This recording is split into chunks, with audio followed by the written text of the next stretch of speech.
The debate was passionate and sometimes personal, but in a historic policy shift, the Labor Party has agreed to legally recognise same-sex marriage. The party's politicians will also be allowed to cast a conscience vote. Supporters say the decision is a great step towards equality.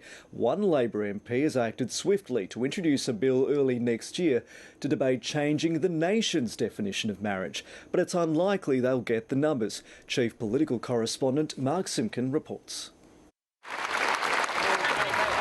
Julia Gillard's embraced some very personal politics at this conference. The Prime Minister's opposed to gay marriage, but is still declaring victory. People should be able to vote in accordance with their conscience, and certainly now they will. It's not quite so simple.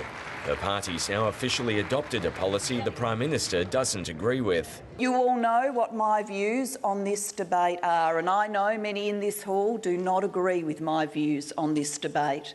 They said so publicly. There is nothing to fear from equality. It will not see fewer heterosexual couples marrying, nor will it make those marriages less likely to last.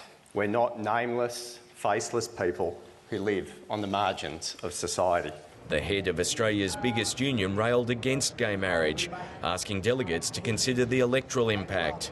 Are we really going to say that something that we regarded as fundamental all this time, we should now turn on its head? He didn't get the answer he was looking for. Will this not affect our credibility with our voters? That summed up the mood. When the vote came, the result was resounding. I ask delegates in favour of the proposition to say aye. Aye. Delegates against? No.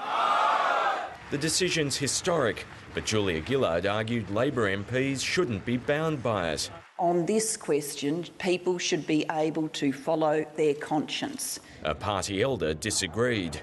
I take the view that a conscience vote on human rights is not conscionable. He got a selective standing ovation. A loss on this would have been a serious blow to the Prime Minister's authority. I declare the amendment carried. Not everyone's satisfied. Thousands of protesters marched on the convention centre, many demanding the government go further. Early next year, the passion and the politics will shift to Canberra. Julia Gillard's told Cabinet Ministers her government won't sponsor a bill to legalise gay marriage, but she won't stand in the way of a Labor backbencher introducing a private members' bill. One's already been arranged, although its passage is by no means certain. Mark Simpkin, ABC News, Sydney. And Mark Simpkin joins us live now from the Labor conference. Mark, what does this policy shift mean for Julia Gillard, given, as you mentioned, her personal opposition to gay marriage? Well, it's one of those strange days in politics when you've got a very divisive issue and yet all sides are claiming victory, and in a sense that's fair enough, I suppose.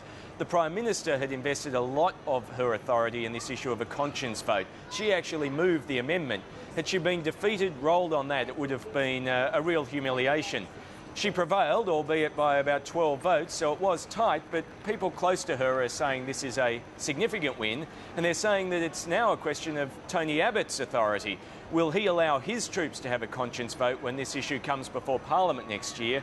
If he doesn't, almost certainly the bill to legalise same-sex marriage will be defeated.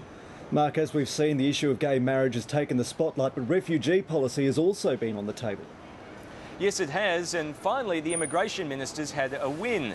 Now, the delegates didn't explicitly endorse his so-called Malaysia solution, but for the first time the party platform will effectively endorse offshore processing. That's significant because it's been ambiguous up until now, and there was a lot of argy-bargy, a lot of debate, the left railing against offshore processing, but in the end they didn't have the numbers. Right, Mark Simpkin at Darling Harbour, thank you.